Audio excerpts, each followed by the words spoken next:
Hi guys! This is Summer Susie. Welcome to my channel! Ngayon guys, magluluto tayo ng special na luto para sa ating pusit. Ayan guys! Siguro guys, nagtataka kayo bakit ang dami nating mga ingredients, di ba? Pero makikita nyo mamaya guys, bakit ito ay special pusit na luto natin. So guys, ituturo ko sa inyo kung ano yung mga ingredients natin. So sa paggisa natin guys, kailangan natin guys of course, butter instead na oil, o 'di ba?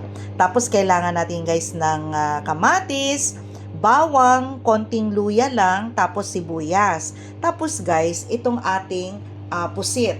Tapos, panlasa lang natin ang ating patis. Ayan. Okay? Then, mamaya guys, ito yung gagawin natin para sa mga sauce ng ating pusit. Oh, 'di ba? Mamaya papakita ko sa inyo guys kung ano ang gagawin natin dito sa ating mga ingredients na 'yan. Hindi naman marami ang kailangan natin guys, konti lang. Paghahaluan lang natin silang lahat. Okay guys, start na tayong magluto. So guys, start na tayo. So una guys, ininit ko muna tong ating kawali. Ano ba 'yan? Nabubulol ako guys. So ilalagay ko na guys itong ating butter. Ayan. So ayan, ginger muna guys. Konti lang yung kailangan natin para mawala lang yung lansa. Ayan. Bawang. Ayan. Then guys, ilalagay ko na yung ating onion. So guys, translucent na yung ating onion. Ilalagay ko na guys yung ating kamatis. Ayan. So guys, ito na yung ating kamatis. Ayan, gisang-gisa na siya guys. Tapos guys, ilalagay na natin ang ating pusit. Ayan. Lalagyan natin to guys ng pepper. Tapos konting fish sauce. Ayan. Maglalagay ako guys ng konting betchin pang pabalanse ng lasa. Ayan, konti lang. Then halo-halo. So, lulutuin natin ito guys ng mga about 1 minute. Ayan.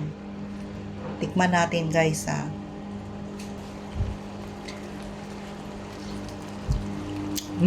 Malasa na siya. Okay? Ayan guys, after 1 minute, hahanguin ko muna guys itong ating pusit. Ayan. Ito lang. Ito na yun guys. Tapos, ihiwalay ko tong sabaw. I-separate ko siya, guys. Kasi kailangan natin ito mamaya. So, guys, gagawa na tayo ng sauce para sa ating pusit. Ayan. Kailangan natin, guys, ng 1 kutsarang oyster. Ayan.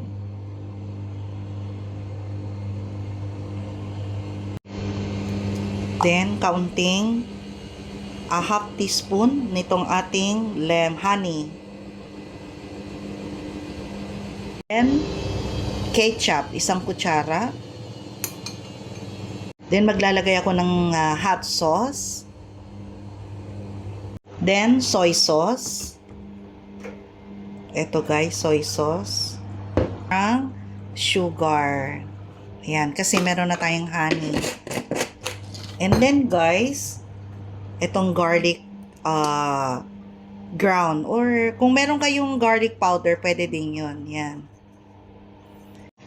Then guys, halu-haluin na natin to. Ayan. Then guys, maglalagay ako ng lemon. Then, halo-halo. Oh, 'di ba? Then guys, ilalagay na natin dito sa ating kawali. Ayan. Then, switch on natin guys yung ating apoy. Ayan. Natin to guys. So, ayan guys, mainit na. ilalagay na natin guys ang ating pusit. Ayan, yung niluto natin kanina. Then, halo-halo. Actually guys, luto na to. Pakukuluin na lang natin konti. Guys, itong ating sabaw kanina sa pusit nung ginisa natin.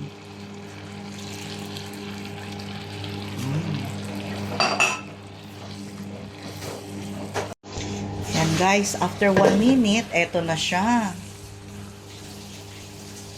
Ayan.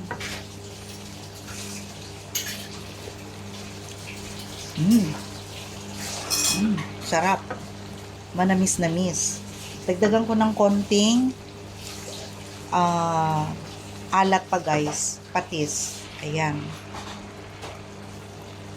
Then, that's it. Luto na guys yung ating special na adobong pusit. Okay?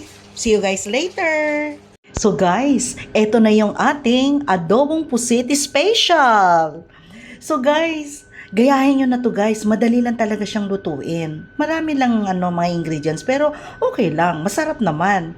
So guys, ano pang ginagawa nyo dyan guys? Bili na kayo ng pusit at gayahin nyo na itong aking recipe. So guys, don't forget to like, share, and subscribe my YouTube channel, Summer Susie. Thank you guys. See you in my next vlog.